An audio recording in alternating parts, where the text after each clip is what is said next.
Namaskaram, good morning, Matthew. Good morning, Sadhguru. How are you, man? I'm good, man. Where do you find yourself? Right now I'm somewhere in southwestern corner of Georgia, just about to enter Florida, maybe Burnswick, somewhere around that. All right. Well, I'm in Austin, Texas, Oh, so that's you're good. an hour ahead of me.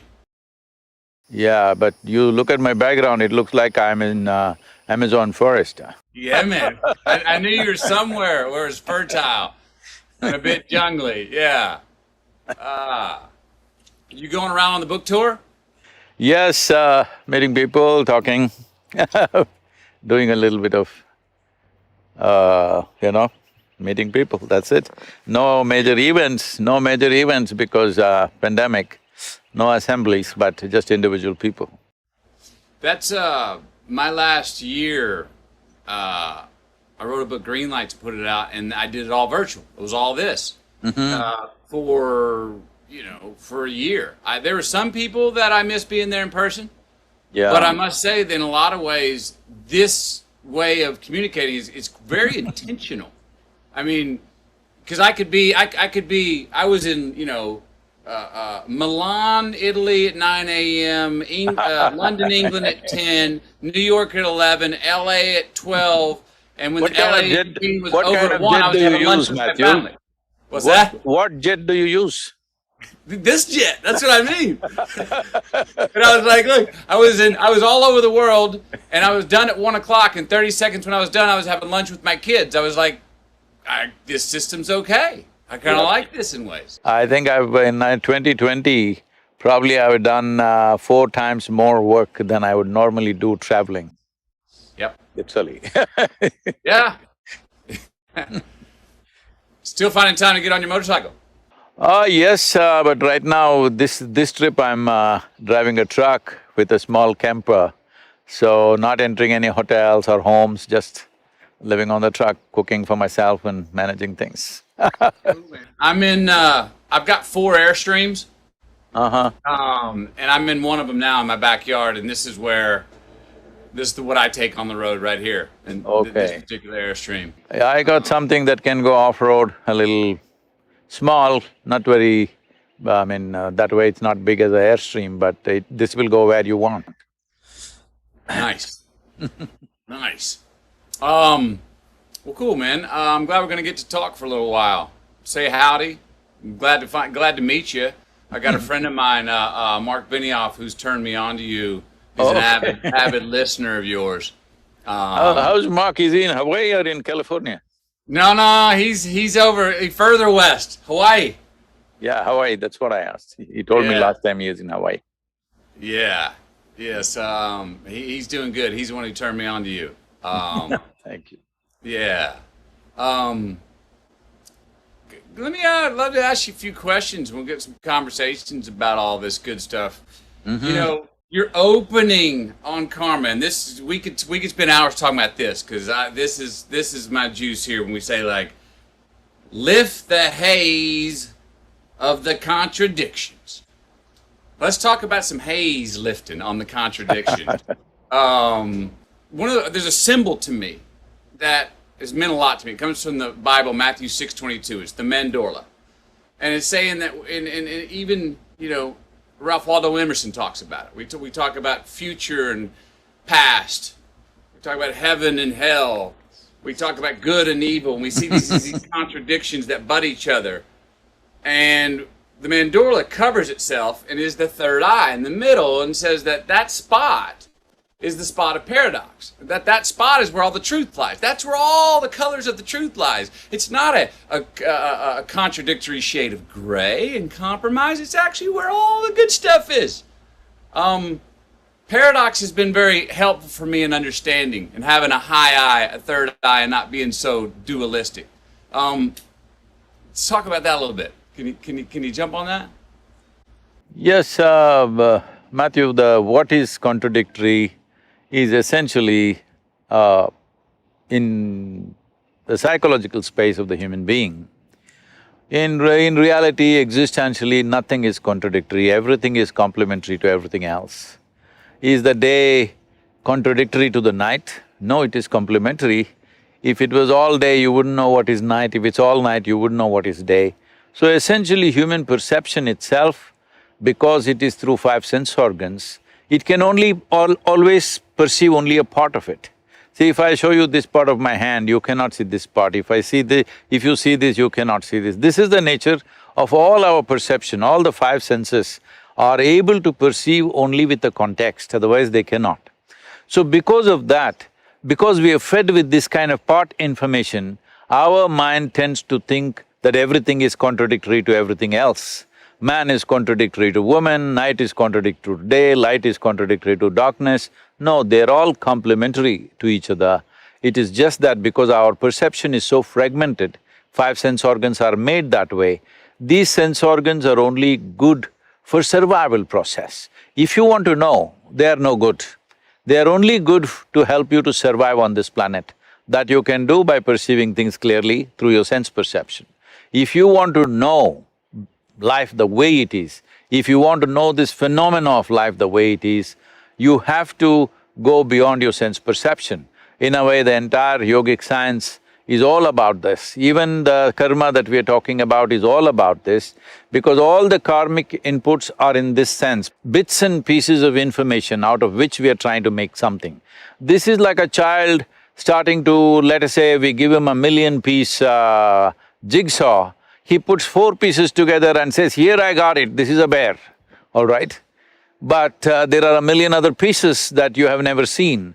So, looking at life in pieces through keyhole visions makes everything look like one is against the other, but in existentially nothing against anything else, because as we sit here, see, that is your body, this is my body. This is my mind, that is your mind.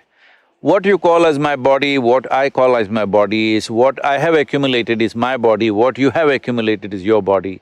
What I have accumulated in impressions is my mind, what you have accumulated as impressions is your mind. But there is no such thing as my life and your life. This is a living cosmos.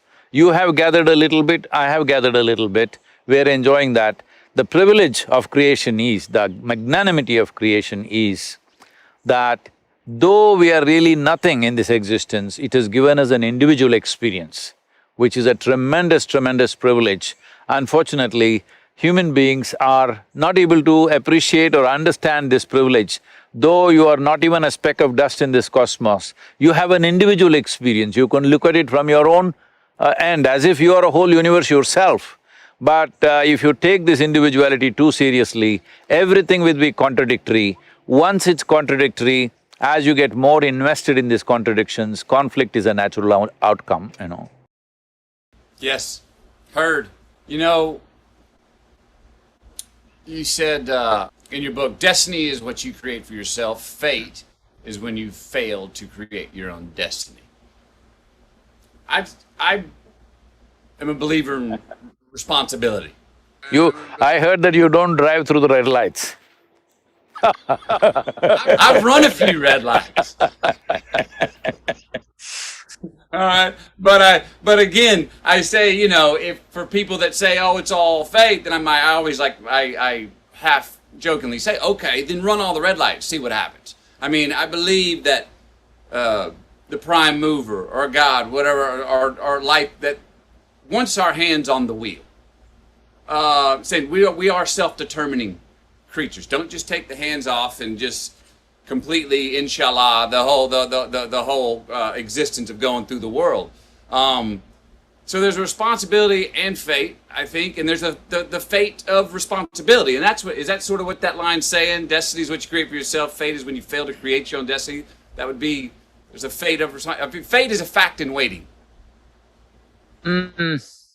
Fate is a destiny unattended.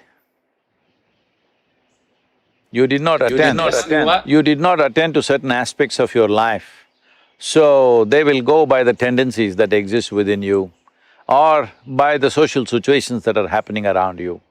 So if you allow outside situations to simply happen the way they happen, largely it'll happen to all of us reasonably the same way if you're living in the same place. But destiny means you take charge of it. And though Many times we may not be able to change all the physical situations around us, still we can change the way we experience it, nobody can stop us from that. What is your life is essentially the way you experience it. What is your life is not in terms of what you have around you. What your life really is the way you experience it. And the way you experience it, or whichever way you experience it, happens within you. What happens within you, if you don't take charge of that, I think it's a wasted life. Outside situations, not always governed by us, there are too many forces around us. Everything is not determined by us. What we have outside right now, we were talking about technology.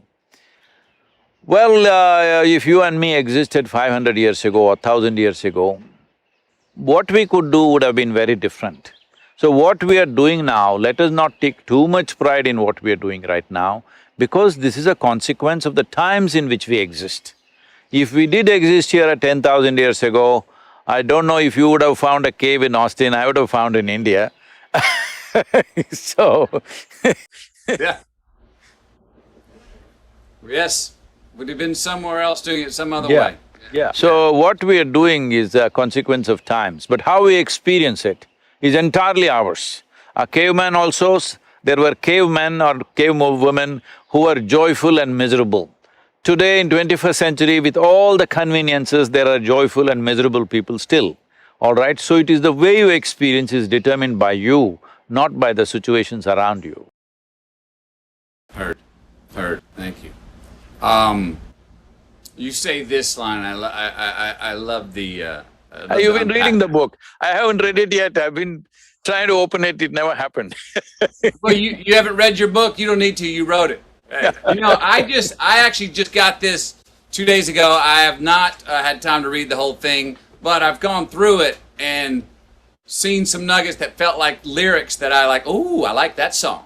Okay, I hear that. And here's one of those. Karma is about shifting responsibility from heaven to yourself. In this, you become the maker of your own destiny. Now, you just talked on that, but I want to bring up an idea that's something, and my pastor tells me I'm pushing a big rock up a tall, steep hill with this idea I've got. But as a person who likes to play with words, I do as well,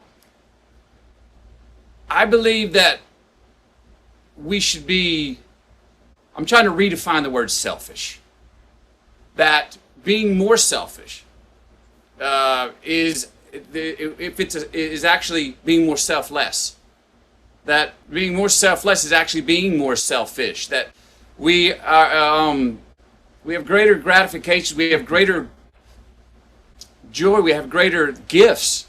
The more selfish we are, the more individualistic. Now, I know that can go out of hand, and I don't mean when it's at the expense… I don't mean selfish at the expense of excluding a lot of people or making contradictions. But I'm trying to redefine the word selfish. Let me redefine the selfish for you. See, there is nothing here in your experience without involving yourself. So you do not know life without yourself. Only because you exist, there is life. If you did not exist, what do you know about life? There is simply no possibility. So selflessness is just an idea, a futile idea. The only way you can exist here is selfish. The question is like this, for somebody selfishness means it's all about themselves as an individual. For somebody else, it's for him and his family. For someone else, it's him and his community. For someone else, his selfishness for him and his race or religion or nationality. I'm saying, why are you stingy about your selfishness? Why don't you be absolutely selfish? Why don't you make your selfishness cosmic, at least global? What is it selfishness means? I want to be well, I don't care what's happening to you. Why don't you make your selfishness like this? I want every creature on this planet to be really well. And once you have set this course for yourself, it's not that you're going to solve all the problems, at least you'll be doing your best. And this is all a human being can do. That the question is only about, are you doing everything that you can do or not? Because in our lives, if we do not do what we cannot do, there is no problem. In our lives, if we do not do what we can do, we are a disaster. So my express mission is to see that every human being is doing everything that they can do with a sense of inclusiveness. Selfishness is the only way you can be inclusive. What does selfless mean? What does selfless mean? You'll stop breathing, is it? I'm saying it's just an idea which has never happened. It is just a foolish idea. There is no such thing as selfless because the very basis of your experience is self. Yes, yes, yes. Question is your selfishness inclusive or exclusive? That's all. Voila, voila. Now don't be stingy with your selfishness. Yeah. No, don't be stingy with selfishness. At least with selfishness, be generous. Yes. You know, you obviously have a great sense of humor. I've found that sense of humor if is something that one, it's been a great tool for sometimes unlocking those contradictions for me and other people. But often it's seen. I'm one of those person that will laugh while the quote unquote wound is still a little bit too fresh. You know what I mean? And I'm like, well, no, it's already happened. So let's start laughing at it now. And I'm still going to be responsible and try and fix the problem. But can we do this while we giggle through fixing the problem? And some people that turns off because they go, wait, it's too early to laugh. You can't laugh. You can't. It's too early. We need to be serious about this thing. I'm going, no, I'm still going to do the work. Can we laugh while we fix the problem, or find a way to agree on something, whether it's politically. You have a right to cry only when you just dropped out of your mother's womb. That's the only time you have a right to cry. After that, you should be laughing out. And now about when the wound is too fresh. See, let me tell you this. See, as I said already, all the external situations, our life situations will not ever happen 100% the way we want. Doesn't matter, small situations, big situations.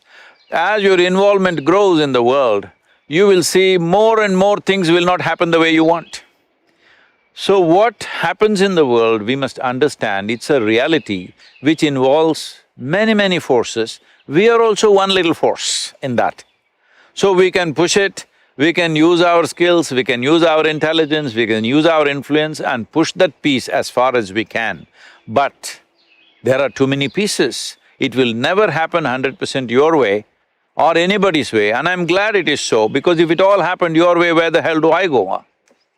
Little bit your way, little bit my way, little bit somebody's way, this is the way world is. But now you're talking about wound. Wound happens within you.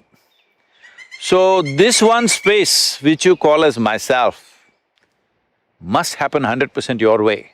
If this is happening 100% your way, you will just see that what a joke it is, everything that happens around you and how ridiculously it can happen. So when you see this, it's not that you have to have a sense of humor, laughter is inevitable. When you're laughing within yourself, maybe words also come that way. I never thought I have a sense of humor. These days people are telling me, Sadhguru, you have such a sense of humor. Oh, I thought, oh, is that so? It's just that all the humors in my body are working well, that's all.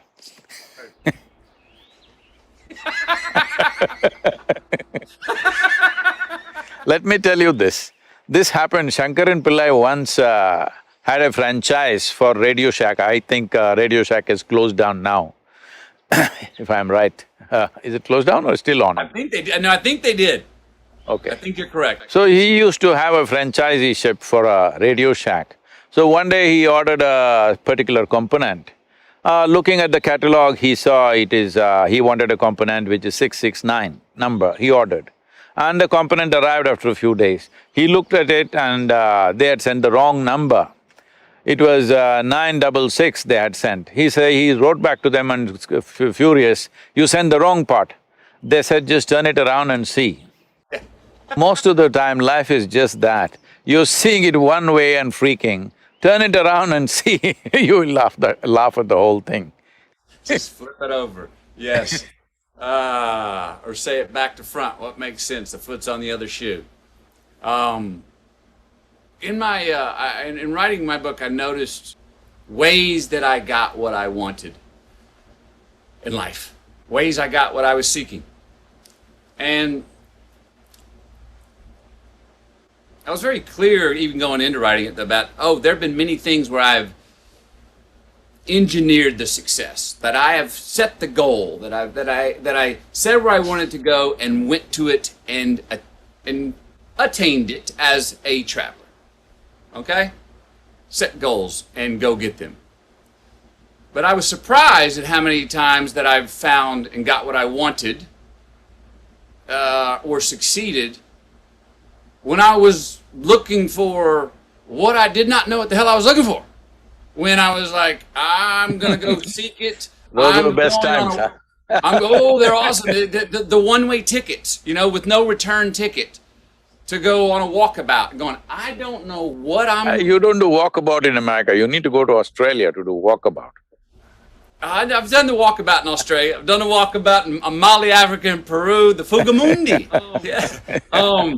And those times, I got what I needed. But I didn't know what I was looking for. I just put myself in a position to get rid of all the frequencies that I was having in my Western world and my busy life. I wanted to go someplace where nobody knew my name, where I didn't speak the language, where time was going to run way too slow for me until I got on time, and then all of a sudden realized that, I feel the rhythms of this place. I'm enjoying my own company.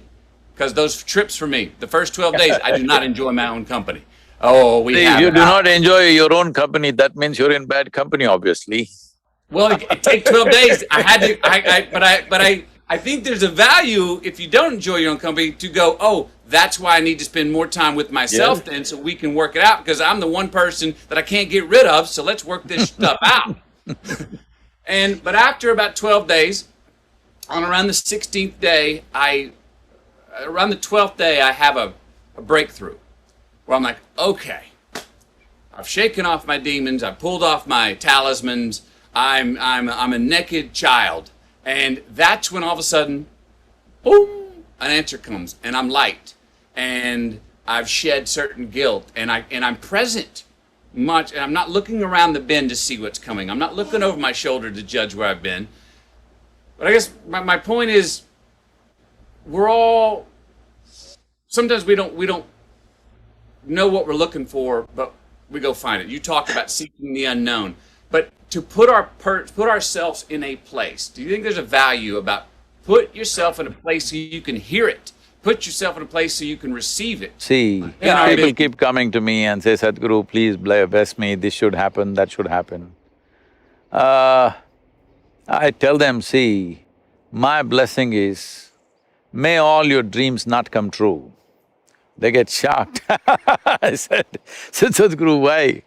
Says, see, what can you dream of? Right now, I don't know what you're drinking, suppose it's coffee. If you have had 1 cup of coffee, maybe you will dream of a barrel of coffee. If you have $1 million, maybe you'll think of $1 billion. I'm saying all your dreams are just exaggerations of what you already know. If you go like this, you're ensuring that nothing new ever happens to you. So my blessing is, may your dreams not come true. May things that you could never dream of happen to you. If you have to be an open possibility like this, it's very important that we understand, that is why karma is important. Karma means it's the bedrock of your memory. It's the bedrock of your memory means who you are right now as a person. Matthew as a person, as a physical person, as a mental person, as an emotional person, and even as an energetic person, it is a certain volume of memory. Here there's evolutionary memory, there is genetic memory, there's articulate and inarticulate, unconscious, subconscious and conscious memories. All this memory put together, an amalgamation of this is one person called Matthew, similarly every other person. So, now do you want to stand on the stage of this memory? Let's say we see this memory like a platform. If you stand upon this, the richness of your life plays out and you can do your today's dance on that stage. But if you sink into it, it becomes like a quicksand and past just takes away people. See, most human beings just see what is it that they are suffering in their life. They are suffering what happened 10 years ago, now, sitting here. And they're already suffering what may happen day after tomorrow. Essentially, they're not even connected with life, they're mistaking their psychological space as existential. They are suffering two most incredible qualities that only human beings possess on this planet, which is a vivid sense of memory and a fantastic sense of imagination. Unfortunately, most human beings are suffering this. Essentially, they're suffering an evolutionary process. They're just saying, if I was an earthworm, I would be more peaceful. Yes, earthworm is a fantastic creature, it is very eco-friendly, all that is fine, but the possibility is limited. The significance of being human is, the possibilities are unlimited, possibilities are immense. This is why we are on top of the evolutionary pile.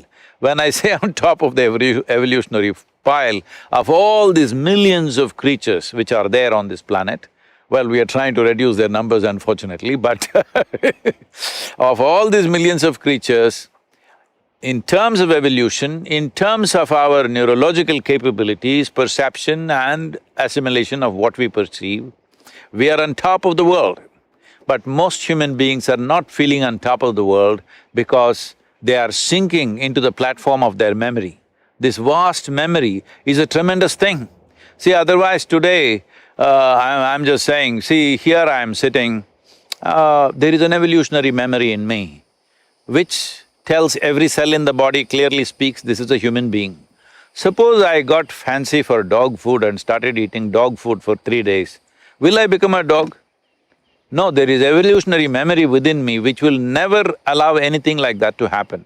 Now I am here in United States, let's say I eat only American food, will I become an American person? Will my color change? Will my everything change? No, because there is genetic memory in me. So who you are, who I am, is essentially memory. The question is, will you stand upon this platform and do your act, or will you sink into it and die? This is all the choice you have. Boom. Yes. Yes.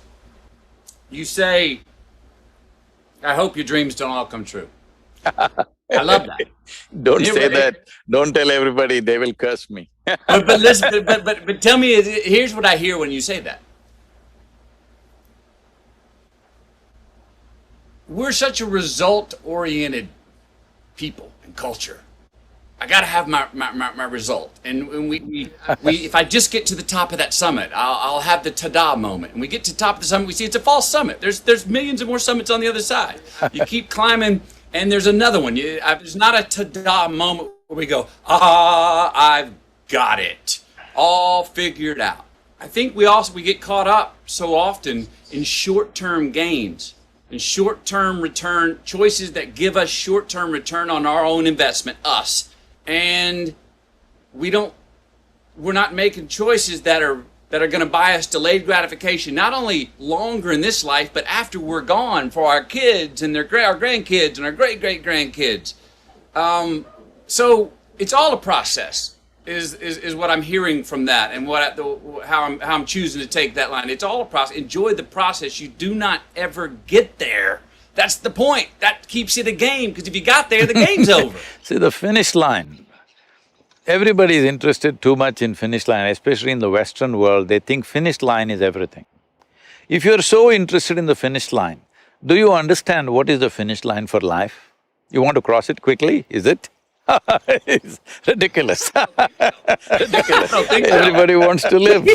So, living here means that now you're breathing, and here, this is living. So, if you're too much interested in the finish line, then you will cross it soon. That is, you will cross it when you're alive, because so many people are living as if they are dead, dead to everything, except for a few needs that they have. A whole lot of people are dead to all other possibilities of life. In yoga, there is a very good kind of a saying, which says, if you have one eye on the goal, you will have only one eye to find your way, which is very inefficient. So, you are rendering yourself incapable of life simply because you want to get somewhere. Where do you want to get? Some imagined place. Where is that place?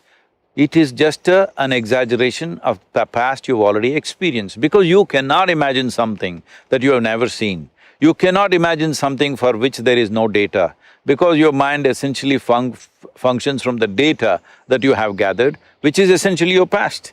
So you want to repeat your past and then wondering why life is so boring. Heard. Heard. Yes. Repeat offenders. Reciprocity, going in circles. I hear you. I've done it before. You say yoga means union. Right? Definition, yoga, right? Mm-hmm. Well, the root word of religion comes from legare and re. And legare means to bind together, and re means again, to bind together again. The prescriptive definition of religion. Mm-hmm. Yoga means union. Those are somewhat synonymous. Is that fair to say yoga and religion would be synonymous definitions, Well, or at least in its same direction? essence it would be, but not in its present form of practice, both I'm saying.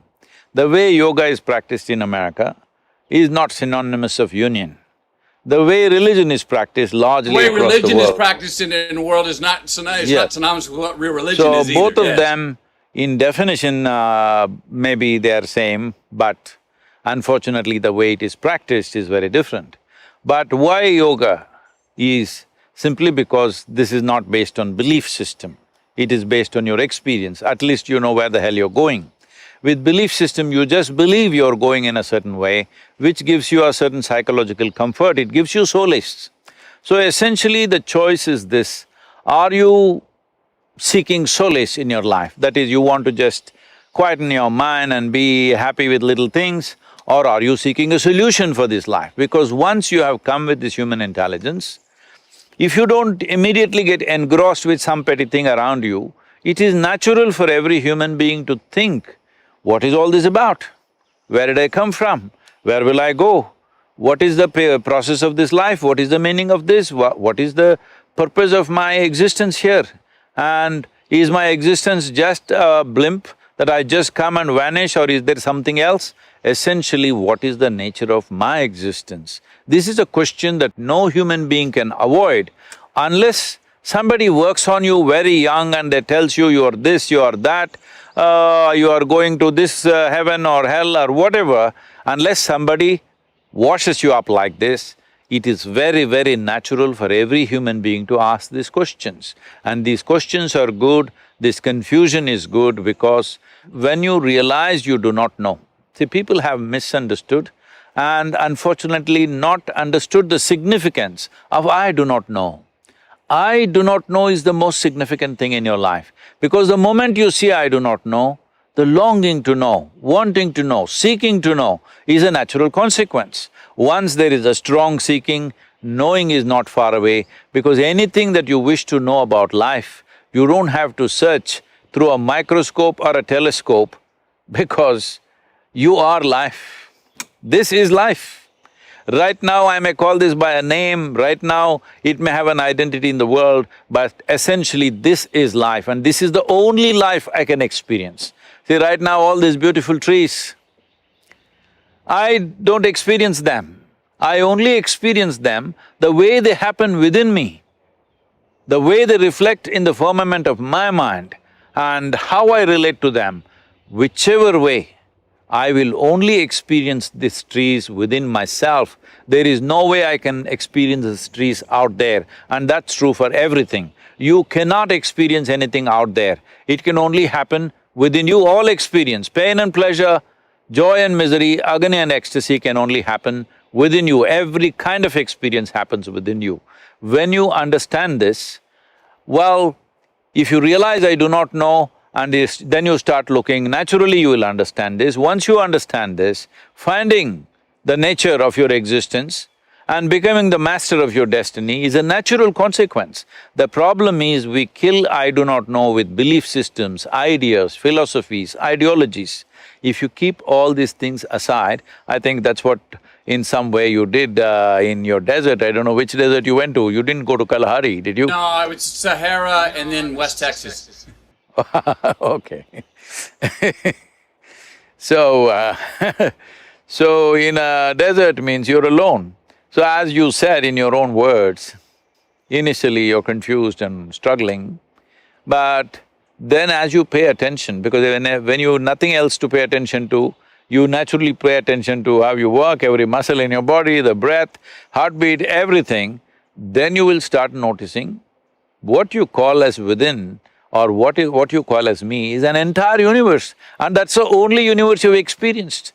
You have not experienced any other universe. The only and only universe and the only and only world that you have experienced is what has happened within you.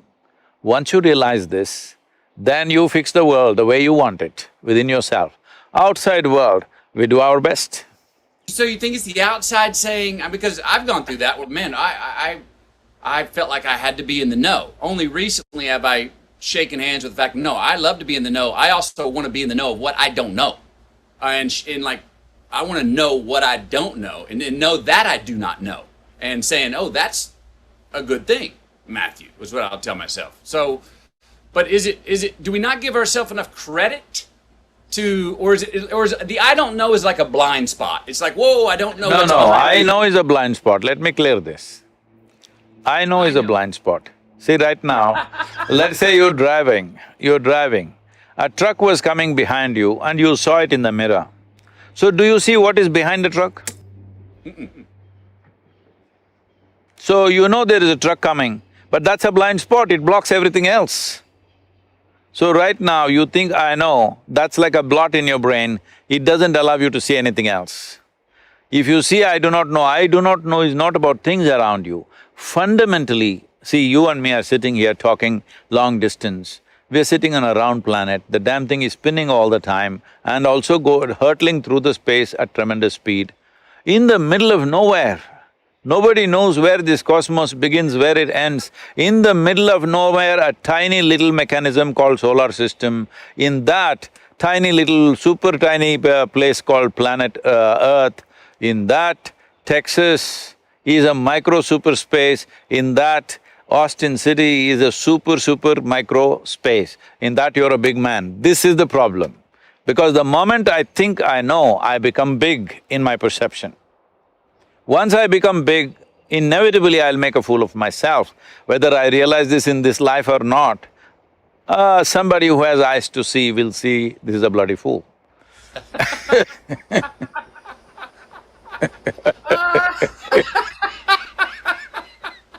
Yes, love it. I know is a blind spot. Heard. But we tell ourselves, the world tells us the opposite. That no, the self-assurance, the confidence, even if it's a false confidence, will get you, what you want. We reward that in life, in this life, in the mortal life. We reward that with money, with jobs, with even blue ribbons and gold medals sometimes. Is it an act of courage to lean into the I don't know? Is it to seek what you don't know? Is it a courageous act, or is that too much of a come from a belief system? I'm just trying to make it tangible because yes. in this, Right now, do I know you are Matthew, I wouldn't dare try the second name. McConaughey. McConaughey. Rhymes with what would Madonna say? So, so I know you're Matthew McConaughey, but do I know you? I don't know. I know you because when I see a person, I know many things that I know, I need to know to interact, to be with them and everything. But do you know some life absolutely? You do not know. So with the I do not know does not mean you are ignorant. I do not know simply means that maybe right now I'm seeing the surface, I'm always willing to look deeper and deeper and deeper. But the moment I say, oh, I know what's Matthew, he's a file in my mind, it's finished. So, I do not know does not mean that it's ignorance. See, we must understand this. See, however much knowledge you have, even if you have digested the libraries on this planet, Still what you know in this cosmic space is a minuscule. But our ignorance is boundless. So the whole yogic system always identifies with ignorance. Because if I identify with my ignorance, then whether I am awake or asleep, my intelligence is always on, it never sleeps. The moment I say I know, my intelligence goes to sleep, it gets lazy. This is essentially determining what is the quality of your life. So do not ever let your intelligence go to sleep by saying, I know something. Do you know a blade of grass? I'm asking all the top scientists on the planet. Do we really know a blade of grass? Absolutely. We do not know.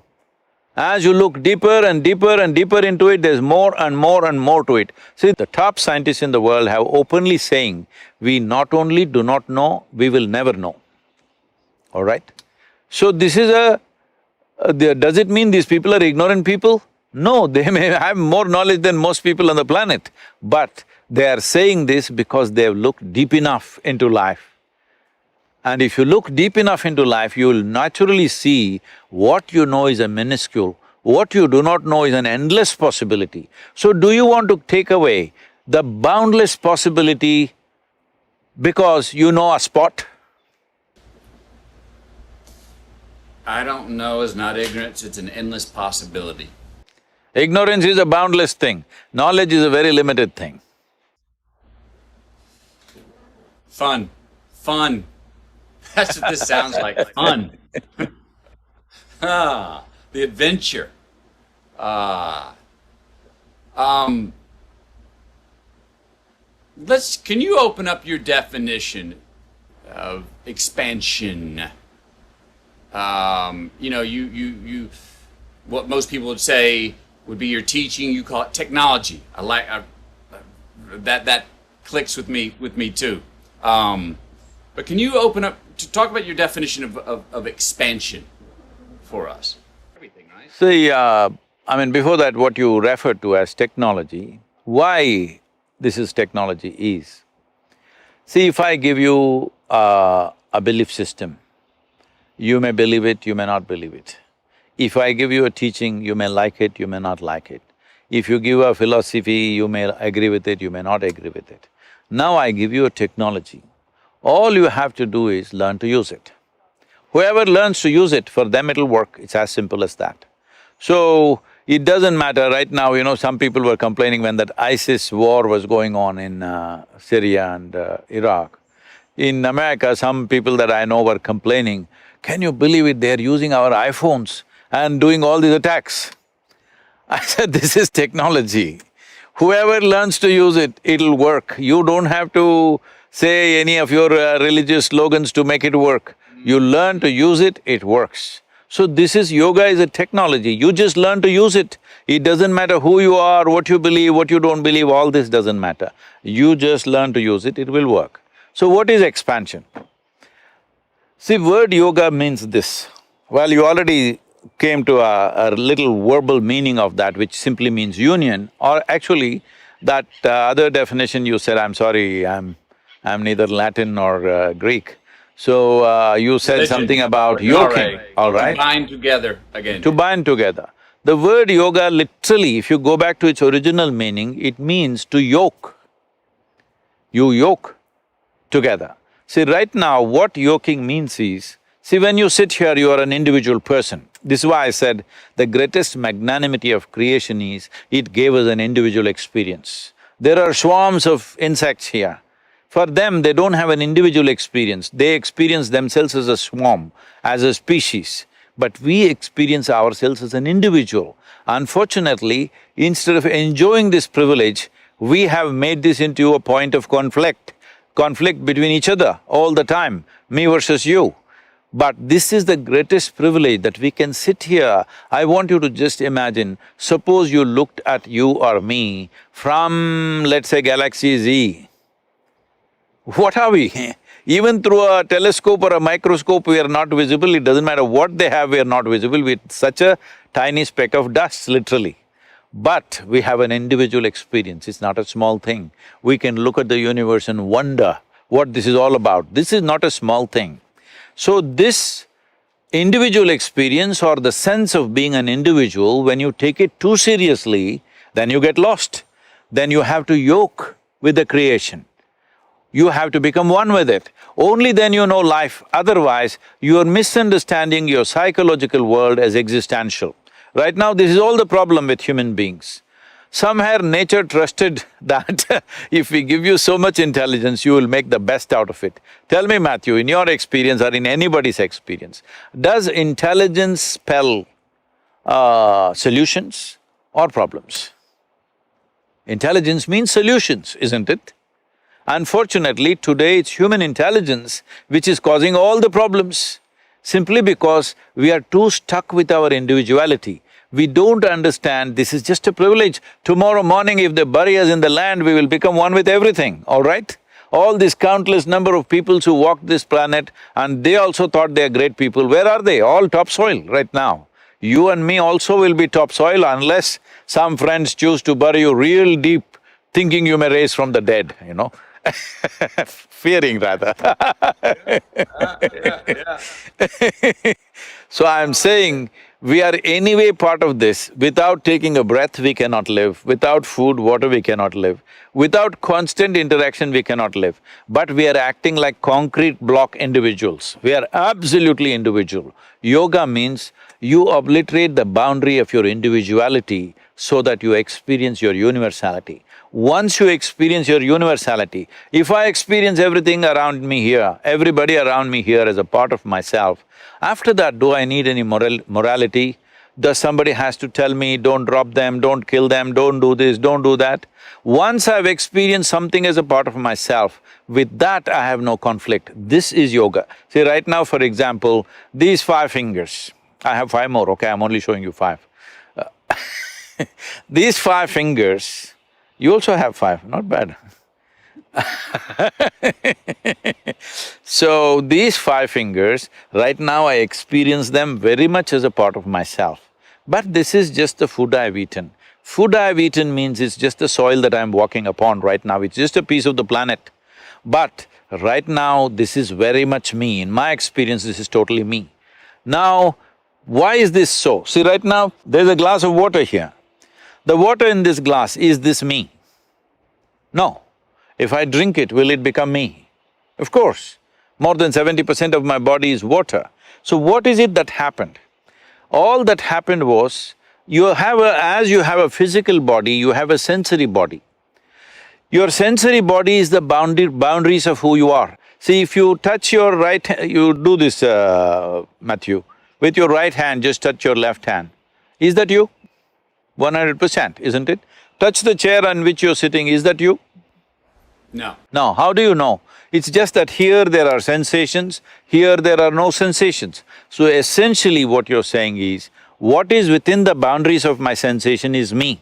What is outside the boundaries of my sensation is not me. So, the sensory body has a presence of its own. We can just do this experiment right now.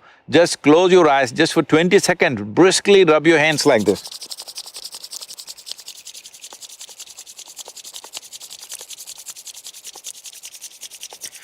Hold them about 3 to 4 inches away from each other.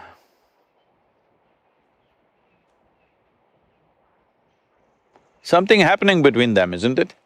Yes. So, what is happening is just that because of exuberant movement, now your sensory body expands.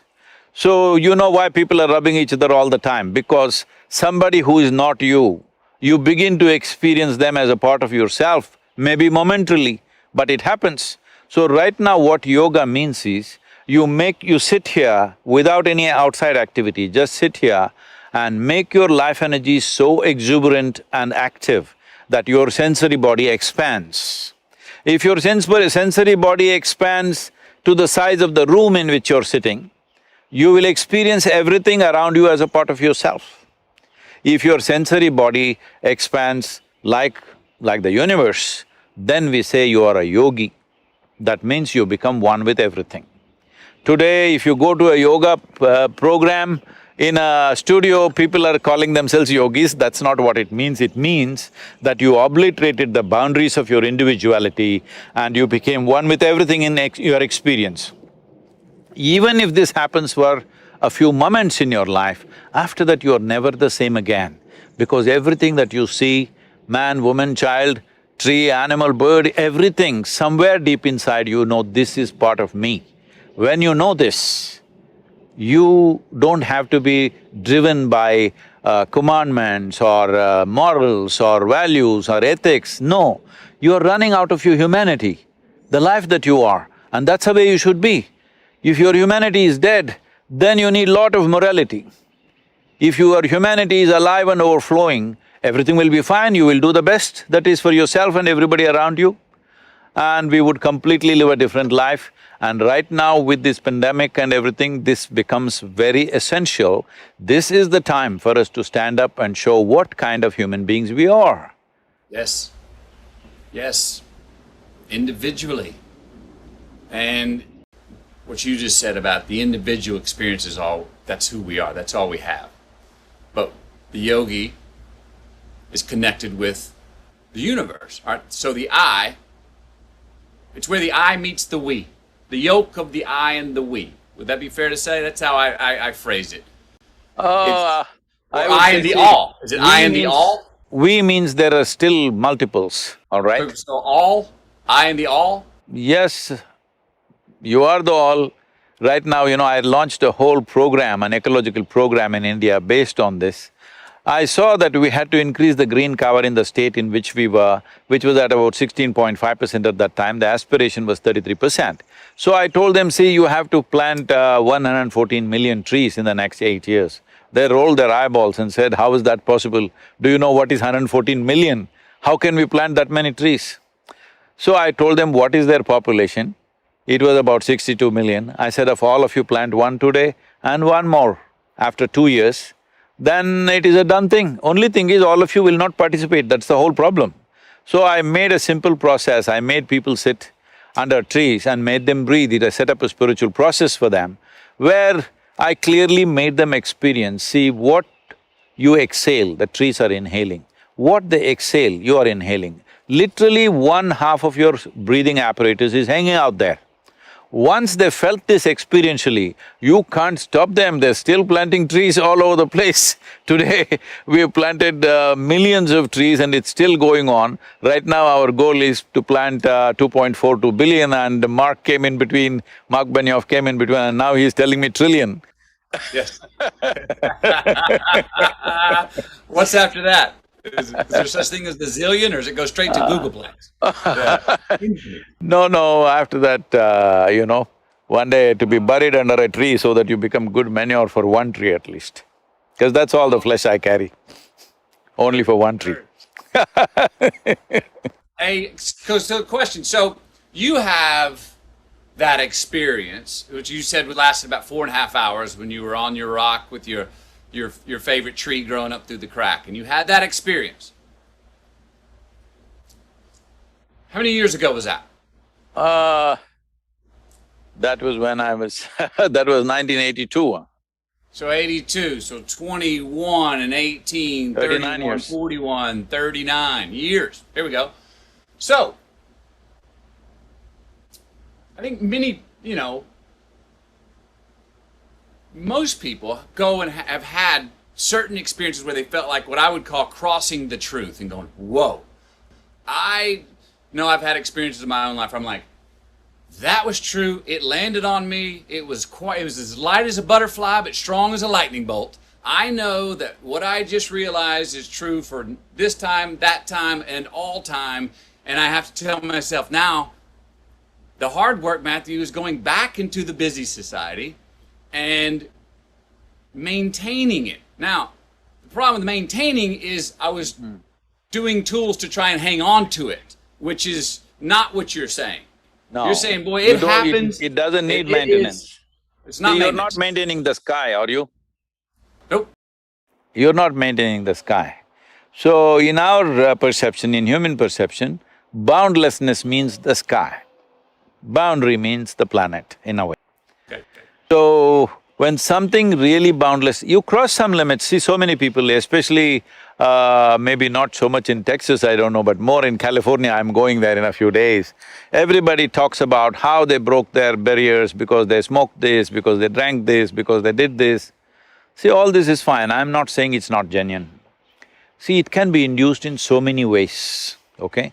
You can simply do it if you just dance yourself crazy, like you know how the Native American people were doing. They were just dancing themselves into states where literally bordering on life and death kind of dance.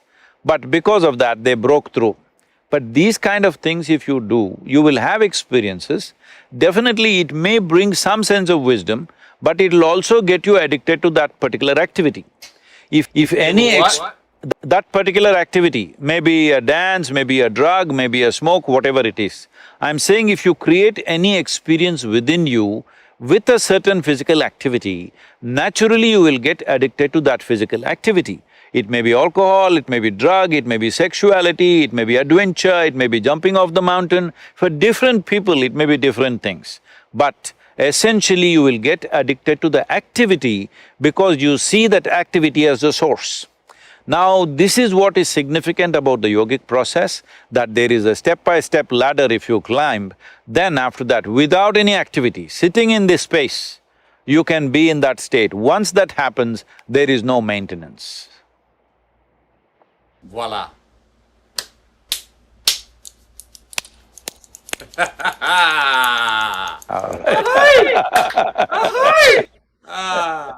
Well, beautiful. I could would love to go on talking hours, days, and hanging out, etc. I